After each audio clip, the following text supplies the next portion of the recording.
प्रथम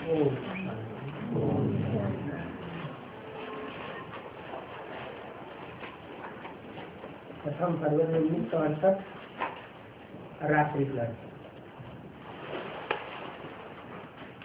ये नाटक चल रहा है, देखना है इस नाटक में तुमने कोई भूल की। ड्रामा चल रहा है, ड्रामा ने भूल कोई कराई ना, जानबूझकर भूल की क्या? भक्ति से दुर्गति में पहुंचे।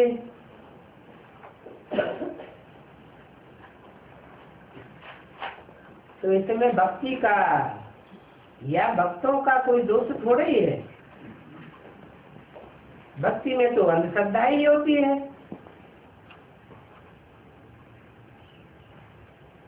ड्रामा अनुसार पाठ चला भक्ति मार्ग में।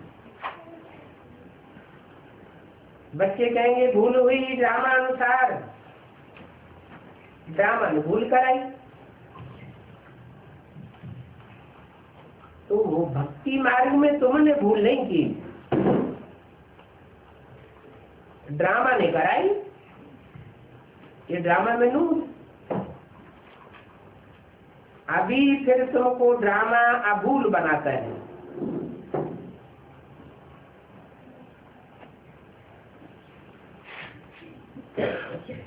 अगर ड्रामा में ही सब कुछ हमेशा होता है तो तुम्हारी मेहनत ही क्या हुई?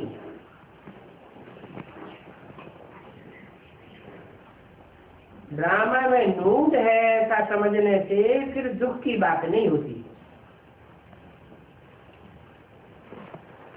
डीपी तो ड्रामा, ड्रामा ने चलाया। घाटा पड़ा, ड्रामा ने कराया। हम क्या कर सकते हैं? इसलिए बाबा कहते हैं बनाई बनाई बन रही, अब कुछ बने नहीं ना। 63 जन्मों में जहां जहां जैसे हमने पाप किए पुण्य किए, वही अभी ड्रामा की रील घूमती है।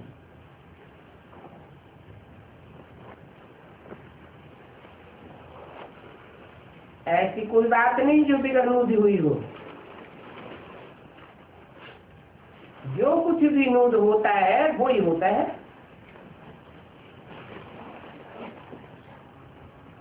फिक्रात नहीं होनी चाहिए, क्योंकि ड्रामा कल्याणकारी है। अभी तुम बच्चों को ड्रामा का ज्ञान मिला हुआ है, इसलिए जो भी होता है साक्षी होकर के देखो। जो भूल हुई वो भी ड्रामा अनुसार हुई।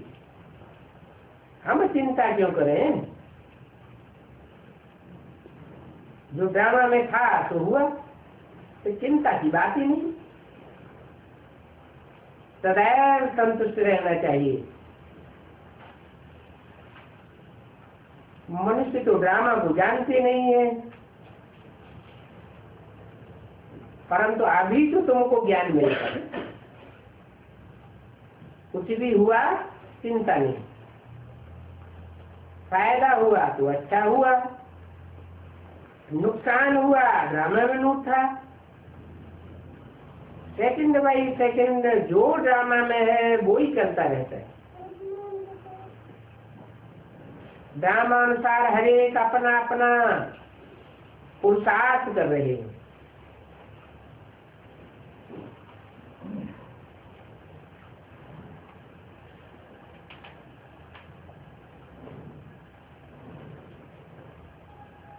कोई चोरी करते हैं, अपने भले के लिए करते होंगे। सोचते हैं पेट गुजारा होगा, अब उनमें अपनी समझ तो है नहीं।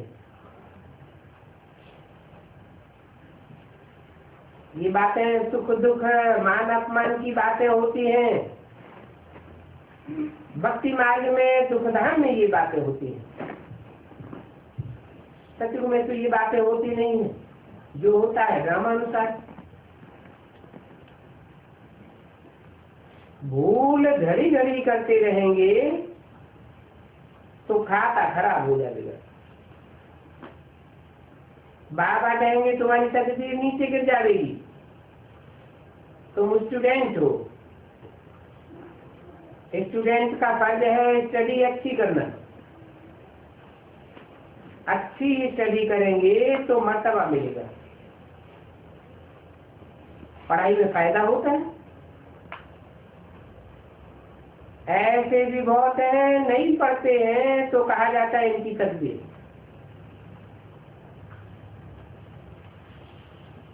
दिल खुश करते हैं, मैं तो समझाता ही हूँ। बाबा कहते हैं तुम कुछ भी नहीं समझते, बुद्धू बुद्धि हो। सेंटर खोलने में बहुतों का कल्याण होता है, इसका बहुत फायदा मिलता है। ऐसा श्रोतारी कर लेना चाहिए। भविष्य के लिए उनकी कमाई जैसे कि चालू ही बनी रहती है,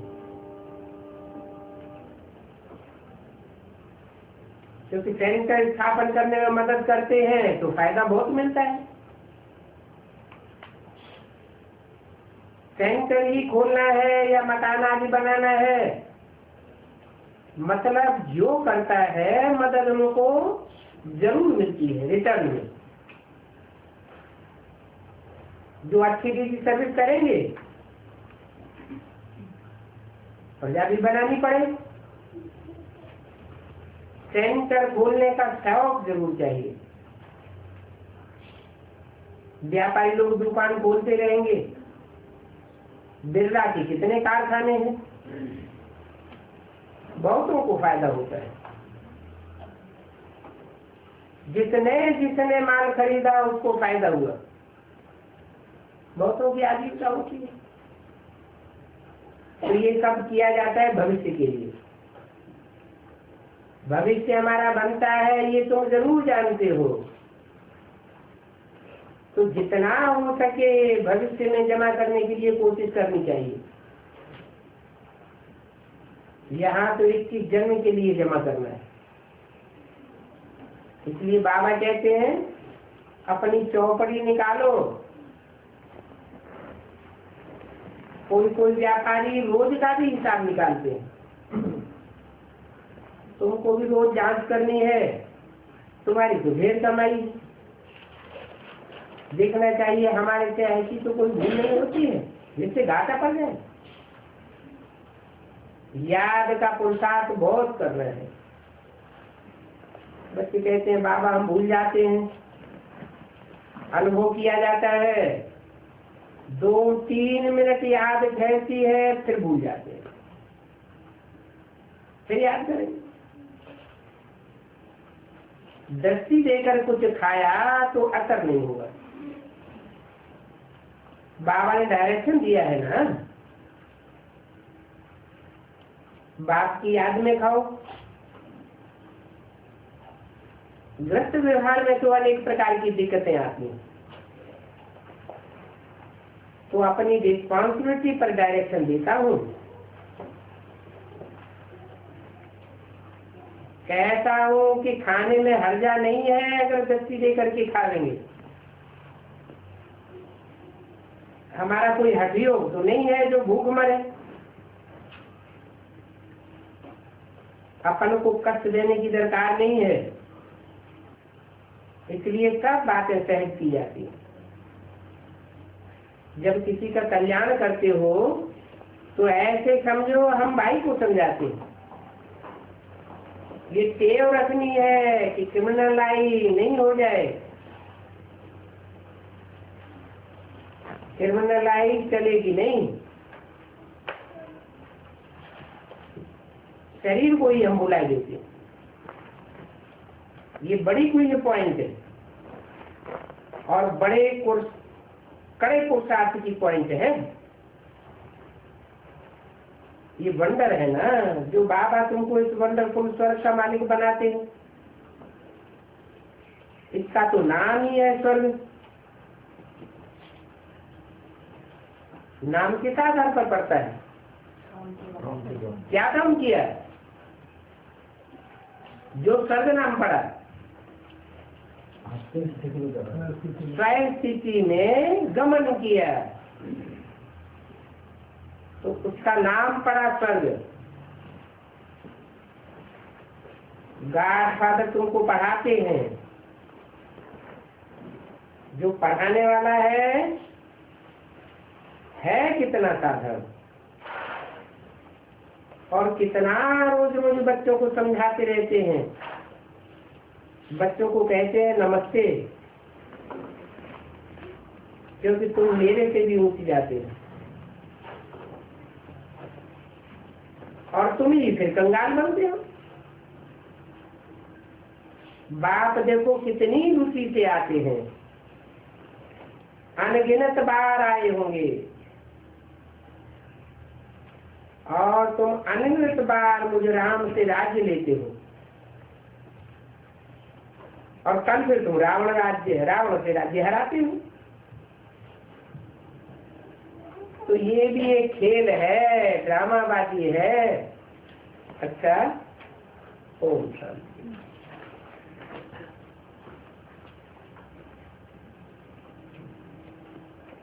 रात क्लास है 2 फरवरी 1968। रूहानी बाप रूहानी बच्चों के साथ रूहान कर रहे हैं। जिस्मानी स्थिति में रहने वाले बच्चों के साथ रूहान भी नहीं करते। ये तो सभी आत्माएं जानती हैं कि एक ही हमारा बाप है, और शिक्षा भी एक ही देते हैं। टीचर का काम ही शिक्षा देना, गुरु का काम है मंजिल बताना, और मंजिल को तो तुम बच्चे समझ गए हो। मुक्ति, जीवन मुक्ति के लिए आज की यात्रा बहुत जरूरी है,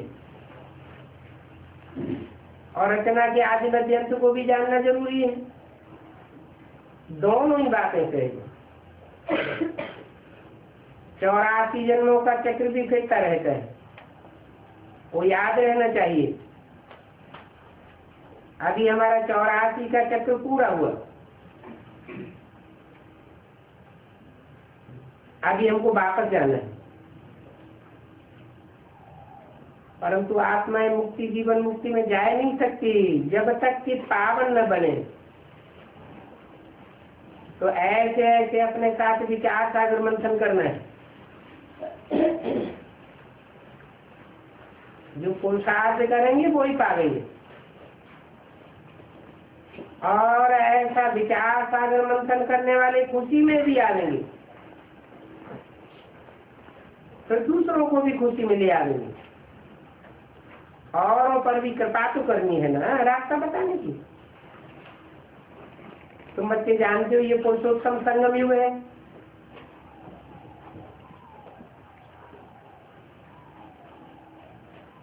सतयुग त्रेता का भी संगम होता है, द्वापर कलयुग का भी संगम होता है,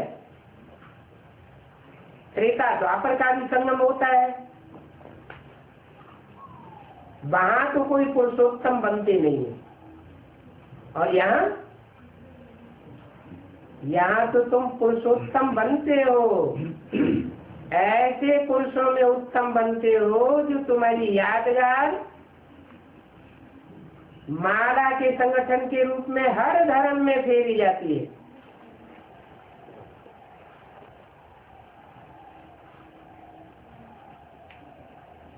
परंतु बच्चे भूल जाते हैं।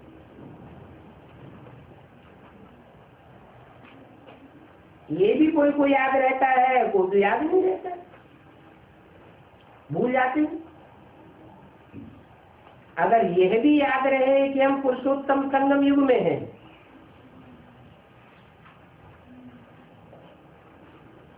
आत्माओं के बीच में हम ऐसी आत्माएं हैं जो उत्तम से उत्तम पाठधारी है,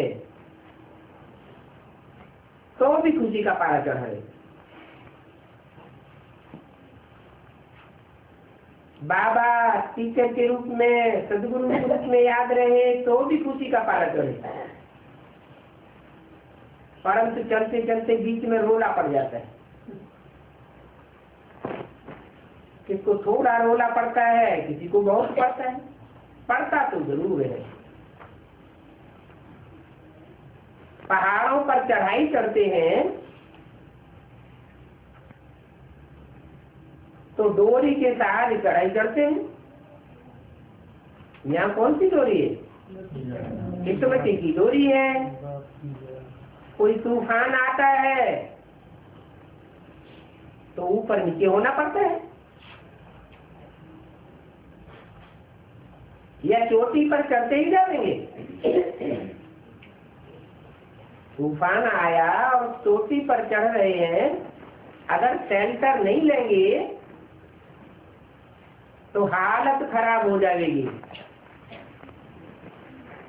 इसलिए बाप कहते हैं हमें उन राहों पर चलना है जहाँ गिरना और संभलना है। बच्चों की अवस्था भी ऐसी होती है, कोई बहुत ऊंचे करते हैं फिर गिरते हैं, कोई तो ऐसे गिरते हैं जो पहले से भी जाती गिर पड़ते हैं, सारी की हुई कमाई चट हो जाती है। बस कितना भी दान पुण्य करते हैं तो पुण्यात्मा बने, वो पुण्य करते करते फिर पाप करने लग पड़ते हैं। पाप करते हैं तो वो पुण्य भी खत्म हो जाता है। और यहाँ तो सबसे बड़ा पुण्य है बाप को याद करना, याद से ही पुण्यात्मा बनेंगे। अगर भूल हो जाए, दूसरों का संग लग जाए तो पाप करने से वो पुण्य खत्म हो जाता है। ऐसे नहीं है पुण्य जो किया है तो जमा होगा, नहीं, पाप करने से वो पुण्य नुकसान हो जाएगा, इक्वल हो जाता है। कभी कभी तो कमती भी हो जाता है। समझो कल दान पुण्य करते हैं, सेंटर खोलते हैं, बाद में बेवकूफ हो जाते हैं तो आगे से भी नीचे जाके गिर सकते हैं।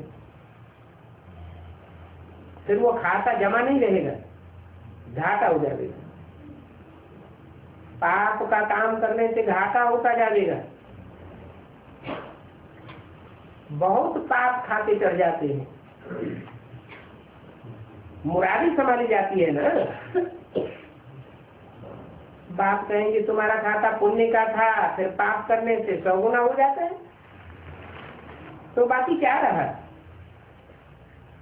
और ही चट खाते में पड़ जाएगा। पाप भी कोई बहुत कड़ा होता है, कोई हल्का होता है। काम का दोष है बहुत कड़ा, फिर क्रोध है सेकंड ग्रेड, और लोभ इनसे भी कम है, मोह इनसे भी कम।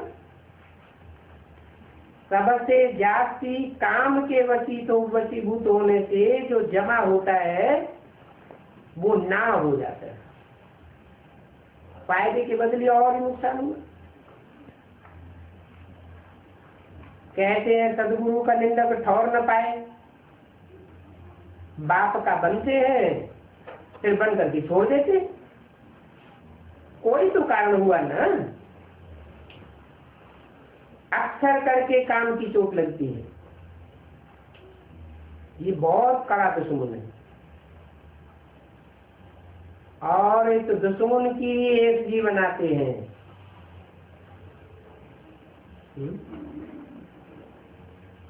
एक जी बनाते हैं, पुतला बनाते हैं, तो साकार की यादगार में पुतला बनाते हैं या हवा का पुतला बनाते हैं? कोई साकार में हुआ है जो ऐसे खराब वाइब्रेशन बनाने वाला है कि हम उसके वाइब्रेशन के वशीभूत हो जाते हैं।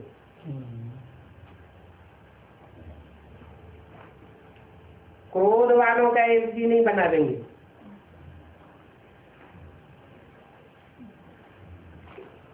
तो बच्चों को इस काम पर ही पूछ जीत पानी है। अगर काम के ऊपर जीत पाई तो जगत जीत बन जाएगी। कैसे भी है काम जीते जगत जीत। फिर कथाएं बना दी है। क्या कथा बनाई है? कामधन की कथा बनाई है। शंकर ने क्या किया? कामदेव को भस्म कर दिया, राख बना दिया।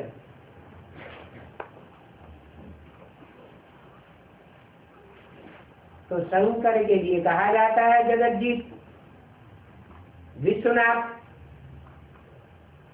ऐसे नहीं कि क्रोध लोगों पर जीत पाने से जगत जीत बनेंगे।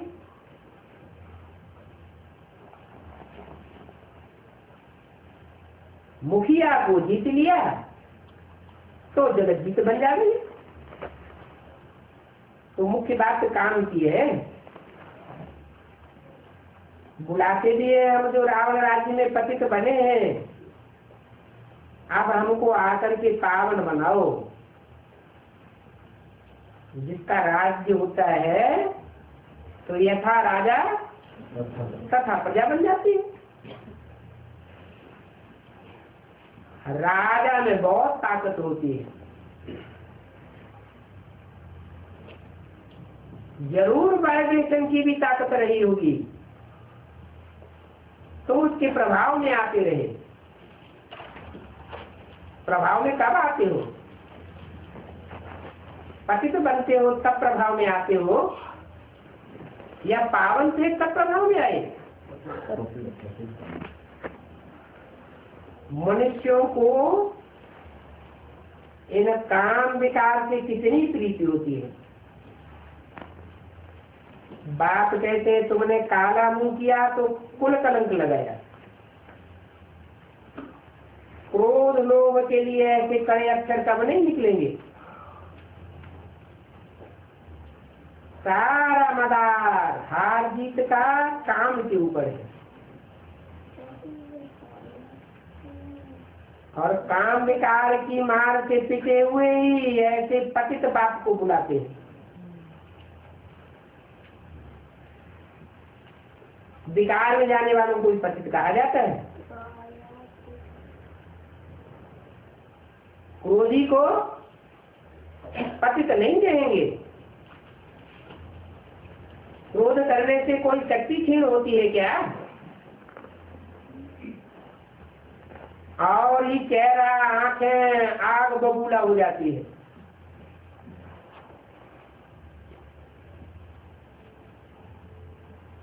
शक्ति क्षीण कैसे होती है? काम विकार में गिरने से पतित बनते हैं। पतित होना ही मना नीचे गिरना। तन की पावर से नीचे गिरते हैं और मनोबल से भी नीचे गिर जाते हैं। फिर कहते हैं हे पतितों को पावन बनाने वाले, हे सभी सीताओं के राम, आओ। फिर ये अर्थ नहीं समझते हैं।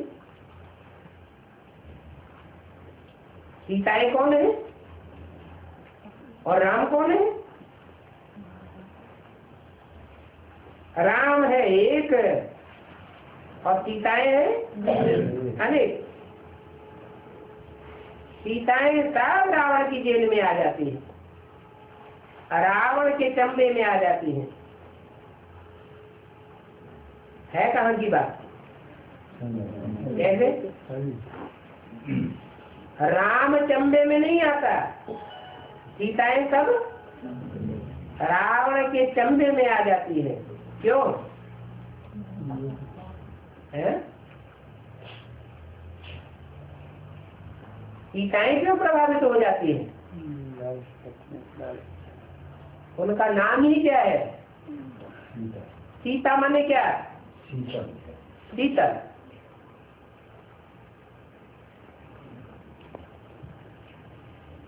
शीतल क्या होता है, चंद्रमा या सूर्य? चंद्रमा होता है शीतल और सूर्य होता है गर्म होता है। तो अर्थ नहीं समझते हैं, ये भी समझते हैं बाप जरूर नई दुनिया स्थापन करने आएंगे, परंतु बहुत टाइम देने से घोर अंधियारे में हो गए। कितना टाइम दे दिया?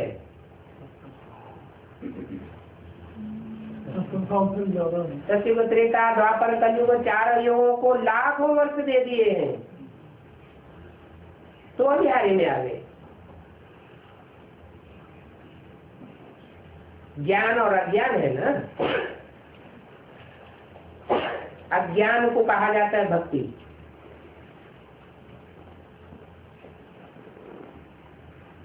ज्ञान माना जानकारी। सत्य किसको कहा जाता है? इससे झूठ की दुनिया में कौन सत्य है? यथा राजा तथा प्रजा, सारी दुनिया में रावण का राज्य है। तो सब झूठे हुए, दोगले हुए या सत्य हुए? सत्य एक होता है या अनेक प्रकार का होता है? कोई कोई सच्चे दुकानदार होते हैं, कहते हैं एकदम, कभी पलटते नहीं है, परंतु ऐसे बहुत थोड़े। गॉड इज ट्रुथ कहा जाता है, और गॉड एक होगा या अनेक होंगे? एक ही गॉड है, एक ही सत्य है, बाकी तो तुमने मते भिन्न। भक्ति मार्ग में जिसकी पूजा करते हैं उनको जानते ही नहीं है। मंदिर बनाते रहते हैं, बीच में शिवलिंग रखेंगे, चारों ओर देवताओं की मूर्तियां रखेंगे, तो सच्चा कौन हुआ? जो बीच में एक बैठा हुआ है वही सच्चा हुआ ना, जिसकी पूजा करते रहते हैं। अब जानते ही नहीं है तो उनके पास पहुंचेंगे कैसे? इसलिए दान पुण्य आदि सब निष्फल हो जाता है। अज्ञान है ना, करके कुछ मिलता भी है तो अल्पकाल एक जन्म के लिए मिलता है या अनेक जन्मों के लिए मिलता है? भक्ति मार्ग में एक जन्म के लिए फल मिल जाता है, वो भी कागविष का समान सुख मिलता है। कागविष किसे कहा जाता है? मनुष्य जो कुछ खाता पीता है उसका रस बनता है,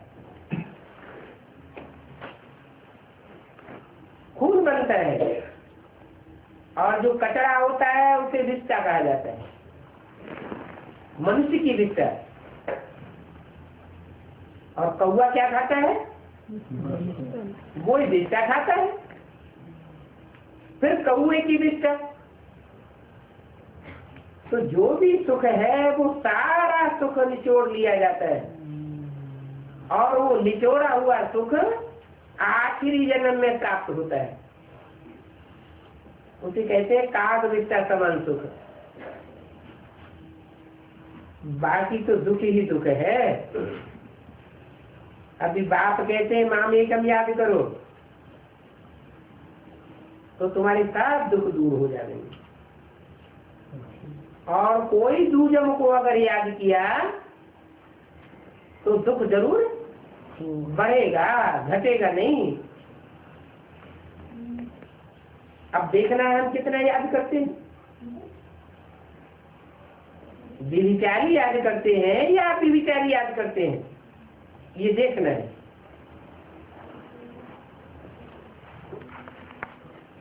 इतनी विचारी याद हो जो पुराना खाता खत्म हो, नया जमा होता जाए। कोई तो कुछ भी जमा नहीं करते। ये सारी याद की बात है। याद बगैर पाप कैसे कटेंगे, पवित्र कैसे बनेंगे?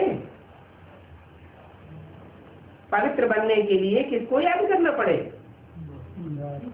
एवर प्योर एक बाप को याद करना पड़े। कैसा एवर प्योर है? और जो भी मनुष्य मात्र की आत्माएं हैं, सबको संग का रंग लगता है और नीचे गिर जाते हैं। और वो एवर प्योर कैसा है? वो ऐसा बड़े से बड़ा बेहद का गृहस्थी है कि अनेकों के संग के रंग में आने पर भी नीचे नहीं गिरता। नहीं तो अनुभव कहता है,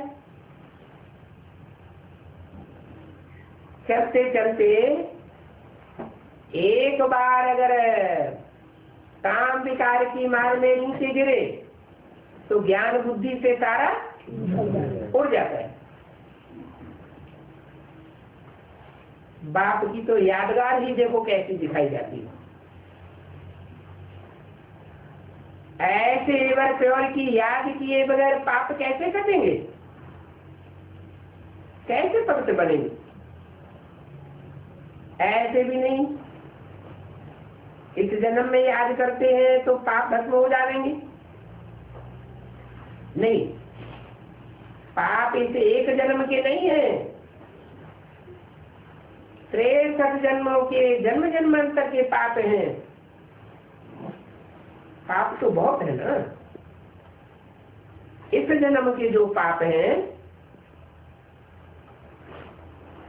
वो जीवन कहानी सुनाने से कोई जन्म जन्मांतर के पाप थोड़ी कर जाएंगे। दो असत की वाणी का दूसरा पेज। हाँ, सिर्फ इस जन्म की हल्काई हो जाती है, बाकी तो बहुत मेहनत करनी पड़े। ये जन्मों का हिसाब किताब इकट्ठा हुआ है। वो सारा हिसाब किताब योग बल से चुकतू करना है। विचार करना चाहिए हमारा योग बल कितना है।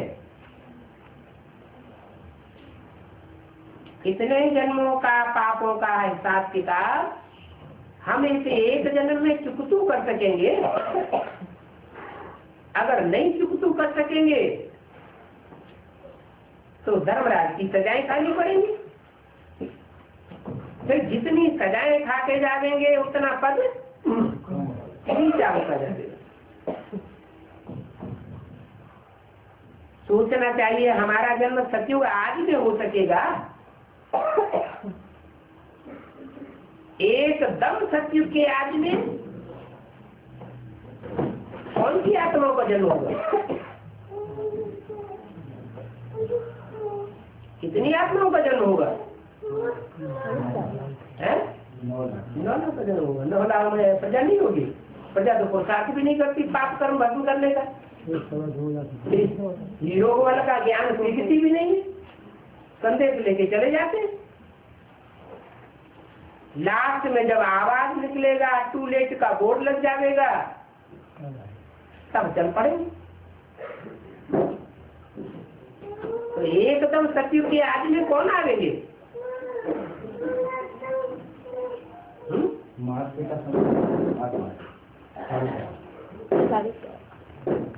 अरे परिवार होता है या अकेले तो अकेले से नई दुनिया शुरू हो जाती है? तो कौन आवेंगे? हाँ, सूर्यवंशी तो आवेंगे। ऐसे कितने होते हैं जो ऐसा पुरुषार्थ करते हैं, एक बाप दूसरा न कोई, कि उनको धर्मराज की कोई भी सजा नहीं खानी पड़ती। ऐसे आंख के द्वारा परिवार बनता है। निष्कलंक परिवार बनाकर जाते हैं बाप। अगर आज में ही ऐसा कलंक लगा रहे, पाप साप बना रहे, तो आगे चल करके दुनिया की क्या हालत हो जाएगी। एकदम 100% सात्विक दुनिया बना के जाते हैं।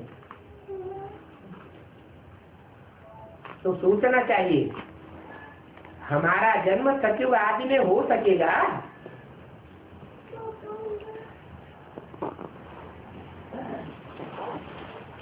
हम पूरे 84 जन्म लेने वाले बनेंगे। जो बहुत पुरुषार्थ करते हैं, क्या करते हैं? पुरुष, पुरु माना पुरी, शरीर रूपी पुरी। पुरुष माना शरीर रूपी पुरी में आनंद करने वाला, आराम करने वाला, सोने वाला, चैन की नींद, उसको कहते हैं पुरुष। और पुरुषार्थ तो शरीर रूपी पुरी में कौन रहता है? आत्मा रहती है। पुरुषार्थ का मतलब ही है आत्मा के लिए सब कुछ करने वाला। इस शरीर की कोई चिंता न रहे। हम आत्मा बाप के बच्चे बन गए, परमात्मा बाप के। तो जिस बाप के बच्चे हैं वो आत्मा अपना ख्याल करे कि आत्मा का कल्याण कैसे होगा। शरीर तो विनाशी है। देखना चाहिए 24 घंटे में हम शरीर के लिए मेहनत करते हैं, देह के पोषण के लिए मेहनत करते हैं, देह के संबंधियों के लिए मेहनत करते हैं, या आत्मा के कल्याण के लिए ज्यादा मेहनत करते हैं। फिर भी तो बाप ने छूट दी है, खासकर ग्रस्त व्यवहार में रहने वालों के लिए। 8 घंटे आत्मा के लिए, जिसको कहते हैं पुरुषार्थ, और 8 घंटे देह और देह के संबंधियों के लिए टाइम देना चाहिए। फिर देखना है हम इतना करते हैं। इसलिए बोला कि जो बहुत पुरुषार्थ करते हैं, अर्थात आत्मा के अर्थ ही करते हैं, वो ही सत्य के आदि में जन्म ले सकेंगे। गृहस्थियों को तो झंझट रहेगा। क्या झंझट रहेगा? अपनी देह का पोषण करना और देह के संबंधियों उनका भी पोषण करना। तो वो बहुत पुरुषार्थ की लिस्ट में आया या सामान्य पुरुषार्थ की लिस्ट में आया? ये तो सामान्य पुरुषार्थ हो गया। इसलिए बोला जो अपनी देह और देह के संबंधियों का बिल्कुल परवाह न करे, जब से ज्ञान में आवे, जब से बाप को पहचाने, एक बाप दूसरा न कोई।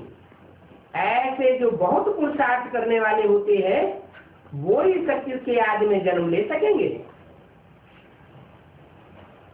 नहीं तो क्या होगा? आप के बाद जन्म लेंगे या साथ साथ जन्म लेंगे? आप के बाद ही जन्म ले सकेंगे। और ऐसे सत्य के आदि में जन्म लेने वाले छिपे नहीं रहेंगे। सबसे पहले कौन प्रत्यक्ष होंगे? वो अष्टदेव ही प्रत्यक्ष होंगे। परंतु इन बातों को सभी तो समझ न सके। क्या आंख की जब प्रत्यक्षता होगी तो बहुत थोड़े होंगे जो उनको समझ सकेंगे। सभी समझ नहीं सकेंगे कि फाइनल पेपर क्या होता है। क्या है फाइनल पेपर? नष्टो मोहा है तुझे काय से नष्टो मोहा। पहले अपनी देह से नष्टो मोहा, जो मिला तो खाया। नहीं तो क्या होता है? सरेंडर तो हो जाते हैं। गाड़ी बहुत सब, ये नहीं खाएंगे, वो नहीं खाएंगे, ये अच्छा नहीं लगता, वो अच्छा नहीं लगता। इससे तो भक्ति मार्ग वाले अच्छे। भक्ति मार्ग में कोई भी संस्था में चले जाओ, आश्रम में चले जाओ, गुरुद्वारे में चले जाओ, जो मिलता है तो खुशी खुशी खा लेते हैं। तो बाप कहते हैं जो सचिव आज में आने वाले होंगे वो शुरुआत से ही छिपे नहीं रहेंगे, परंतु इन बातों को सब नहीं समझ सकेंगे। अपन को देखना चाहिए कि हम सचिव आज में आवेंगे, नहीं आवेंगे तो पिछाड़ी में जाकर के थोड़ा पद पाते क्या। जो आज की लिस्ट में नहीं आवेंगे, बाद में आवेंगे तो उनका पद थोड़ा, कैसा थोड़ा होगा, बिल्कुल थोड़ा। 8 दिग्पाल बन सकेंगे क्या? शास्त्रों में दिखाया है ना, दिग्पाल, दिग माने दिशा, 8 दिशाओं की पालना करने वाले विश्व विजेता बाप आकर के ऐसा पद देते हैं ना। अगर पहले आते भी है, मान लो सचिव आज के जन्म में आ गए, 84 जन्म तो लिए, परंतु एकदम आज में नहीं आए। जो पहला फाउंडेशन है नहीं दुनिया का, तो क्या रिजल्ट आएगा? आवेंगे तो, लेकिन जो पहले वाले 8 हैं उनकी चाकरी करेंगे।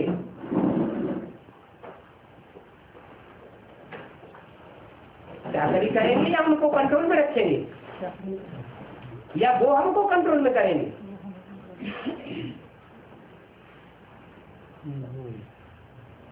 ये कॉमन बातें हैं समझने की, इसलिए बाप को बहुत याद करना चाहिए। और याद कौन करेंगे? जाति याद किनको आ गई? जो बाप के दिल पर चढ़े हुए होंगे वो बाप को बहुत याद करेंगे। और दिल पर कौन चढ़े हुए होंगे?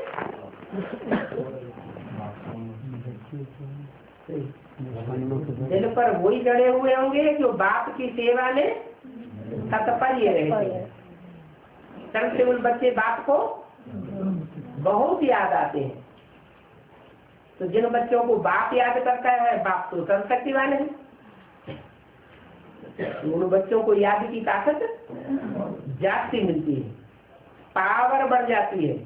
बच्चों को अपनी याद से, अपनी याद की पावर से याद करने में, और बाप की शक्ति मिलती है उस रूप से याद करने में बहुत फर्क पड़ जाता है। तुम बच्चे समझते हो कि हम यह विश्व के मालिक बनने आए हैं। कौन से विश्व के मालिक है? 8 का गायन जो है वो हर धर्म में है। इस्लाम धर्म में, क्रिश्चियन धर्म में भी 8 फरिश्ते गाए जाते हैं।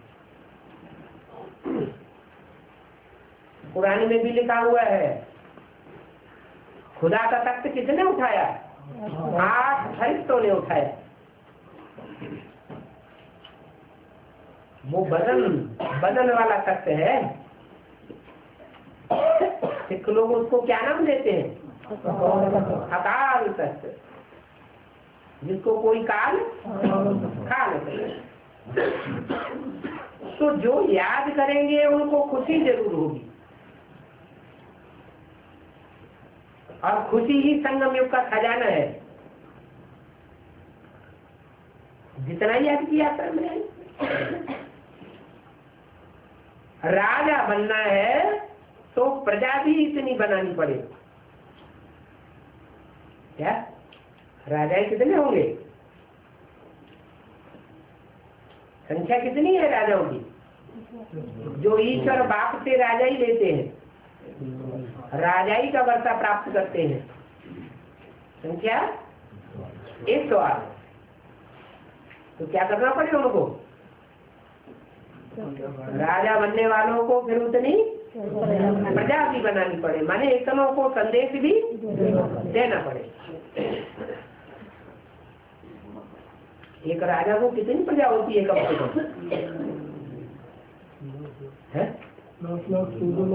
लाखों की तादाद में प्रजा होती है। तो अपन से पूछना चाहिए, हमने इतनों को संदेश दिया है, नहीं तो कैसे समझेंगे हम राजा बनेंगे?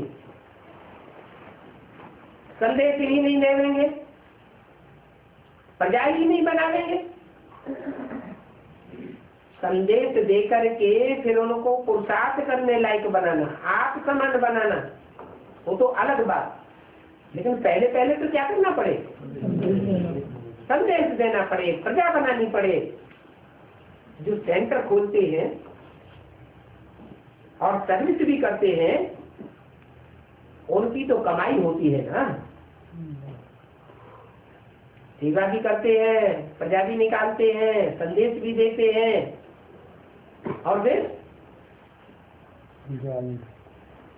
जो ज्ञान की सेवा करते हैं तो उनकी कमाई तो होती रहती है। इनमें भी बहुतों को फायदा मिलता है, तो उसका फल मिल जाता है। कोई ऐसे होते हैं कि 3-3, 4-4 सेंटर खोलते हैं, तो सबकी दिल में होता है ना कि इन्होंने हमारे कल्याण के लिए सेंटर खोला, तो उनका फल मिल जाता है। क्या फल मिलता है? दुआएं मिल जाती हैं। कितनी देवी माताओं को शरण मिल जाती है।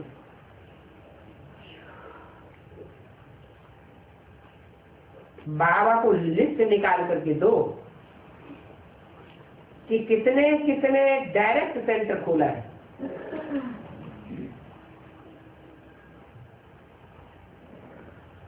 डायरेक्ट सेंटर में और इनडायरेक्ट सेंटर क्या होता है?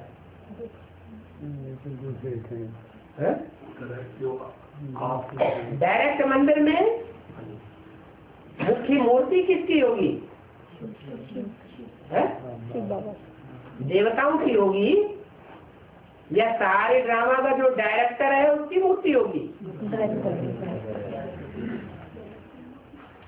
मधुवन खोलते हैं तो मधुवन किसे कहा जाता है? मधुसूदन है, वो है मधुवन का मुखिया। तो बोला डायरेक्ट सेंटर खोलना है। डायरेक्ट माने किसी और के अंदर में न हो, किसके अंदर में हो? एक बाप के अंदर में, डायरेक्ट बाप। और बाबा भी तो सेंटर खोलते हैं। क्या बाबा खुद भी सेंटर खोलते हैं? और बाबा का डायरेक्ट आधिपत्य रहने वाला सेंटर दूसरे बच्चे भी खोलते हैं। तो जो जो करते हैं उनका हिस्सा तो आता जाता है ना। किसके पास? बच्चों के पास। जो कमाई का हिस्सा वो मिलता है, उसका हिस्सा मिल जाता है। मिलकर के माया के दुख का छप्पर उठाते हो, अकेले नहीं उठाते हो, मिलजुल करके माया का छप्पर उठाते हो।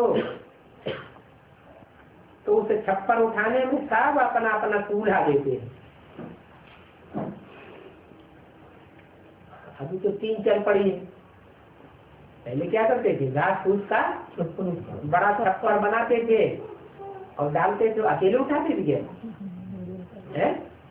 मिलजुल करके उठाते थे ना। तो सब कूल्हा देते हैं, कंधा देते हैं, तो सबको मिलता तो है ना। जो बहुतों को रास्ता बताते हैं और जितनी मेहनत करते हैं तो जरूर ऊंच पद भी पाते हैं।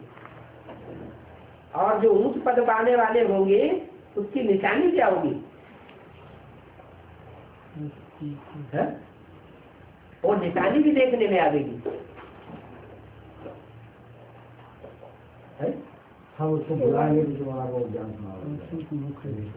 ऊंच पद पाने वाले होंगे तो उनकी निशानी होगी उनकी खुशी, उनकी खुशी का पारावार चढ़ा हुआ रहेगा, बहुत खुशी होगी। दिल जानते हैं हम कितने को समझाया, कितने को उद्धार किया, क्योंकि जानते हैं सब कुछ करने का समय तो यही है, यही माना संग है ना। खान पान तो सबको ठीक मिलता ही है, परंतु कोई तो ऐसे है कुछ भी काम नहीं करते, ऐसे ही चलते रहते, कोई बल कुछ भी नहीं देते हैं। जैसे मम्मा आई, कुछ लाई क्या, कुछ लेकर के तो नहीं आई, लेकिन पद ऊंच बन जाता है। किस आधार पर? सर्विस तो बहुत अच्छी थी, सर्विस से ही उनका बहुत कल्याण हो गया।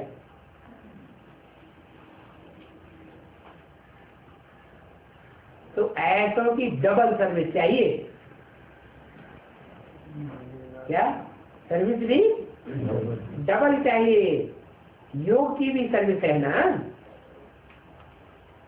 अब भी विचारी योग चाहिए। कितनी डबल डायरेक्शन मिलती रहती है। आगे बाबा बिंदी बिंदी थोड़े ही कहते थे कि बिंदी को याद करो, क्या कहते थे?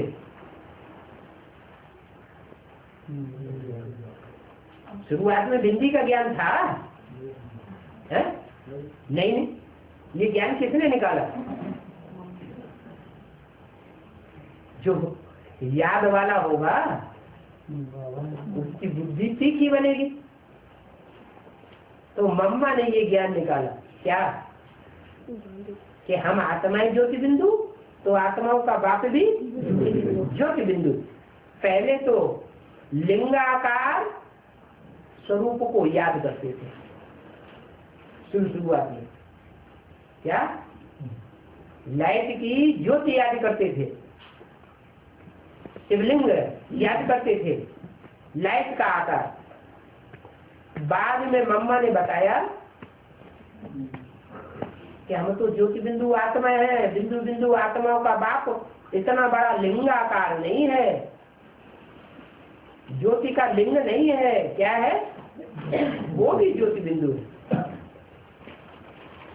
अभी तो आगे चल के पता नहीं क्या क्या पॉइंट्स निकलेंगी इस बारे में है?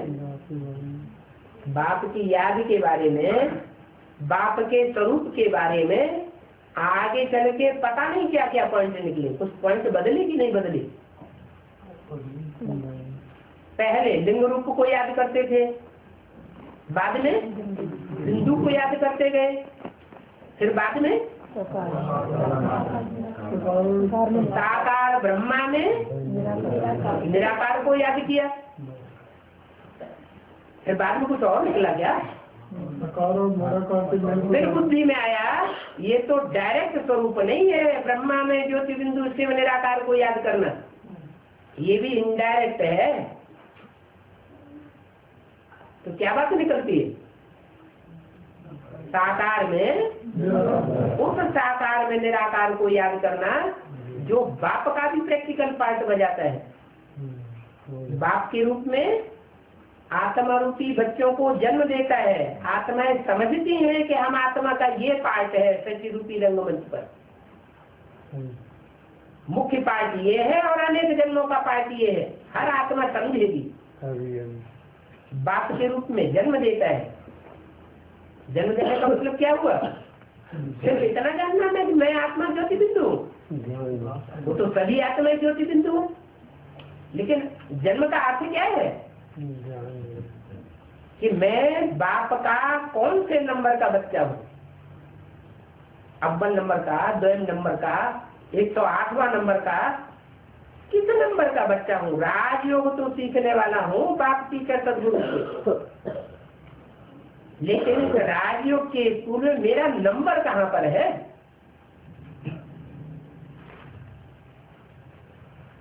तो आत्मा अपने को और अपने बाप को एग्जैक्ट पहचानती है, तो वर्षा मिलता है। दिन प्रतिदिन याद में तुम्हारी उन्नति होती जाएगी। क्या? जिन्होंने बिंदु को याद किया और उससे आगे नहीं बढ़े तो कहेंगे उनकी उन्नति हुई है? क्यों नहीं हुई उन्नति? क्योंकि सिर्फ निराकार को याद करने वाले विधर्मी तक बनते हैं, दूसरे धर्म में उच्च पद पाए सकते हैं, क्योंकि निराकार को याद करने वाले क्षिप्र गति वाले होते हैं। परंतु फिर भी परमात्मा बाप के प्रैक्टिकल स्वरूप को नहीं पहचानते हैं, इसलिए जो प्रैक्टिकल बाप आकर के प्रैक्टिकल नई दुनिया की स्थापना करते हैं वहां तक नहीं पहुंच पाते। तो नए नए पॉइंट्स निकलते रहेंगे। जो सेवा में तत्पर रहते हैं वो झट उन नए पॉइंट्स को पकड़ लेते हैं। क्या पॉइंट की पकड़ भी किसको होगी? उन बच्चों को पकड़ होगी जो ईश्वरीय सेवा में लगे रहते हैं, बिजी रहते हैं। जो सर्विस नहीं करते हैं तो उनकी बुद्धि में कुछ बैठे रहेंगे।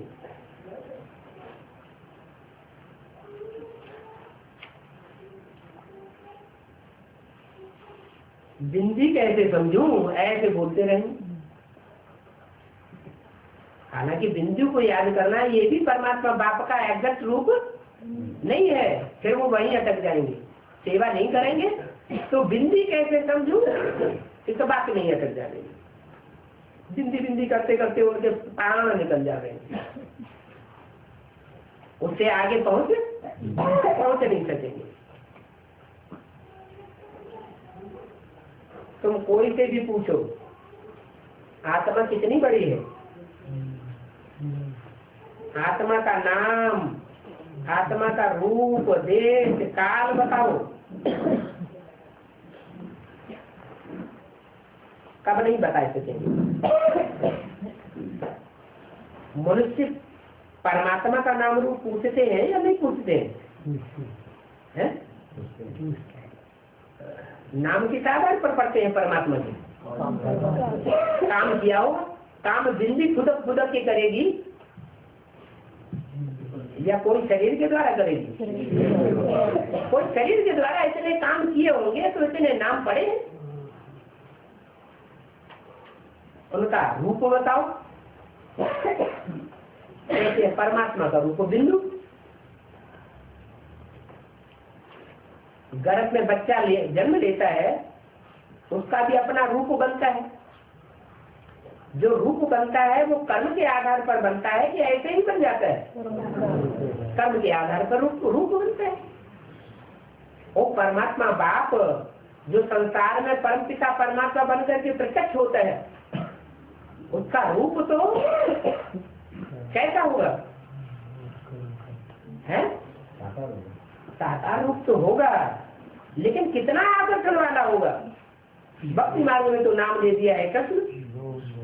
कृष्ण माना आकर्षण करने वाला, लेकिन अभी तो हम जानते हैं कि कृष्ण आकर्षण करने वाला है। कौन सा कृष्ण आकर्षण करने वाला है दुनिया को? सत्युग का कृष्ण या संगमगिरी कृष्ण? संगमगिरी कृष्ण आकर्षण करने वाला। तो किसी को यह पता नहीं है कि आत्मा कितनी छोटी बिंदी है और उसमें क्या पार्ट भरा हुआ है।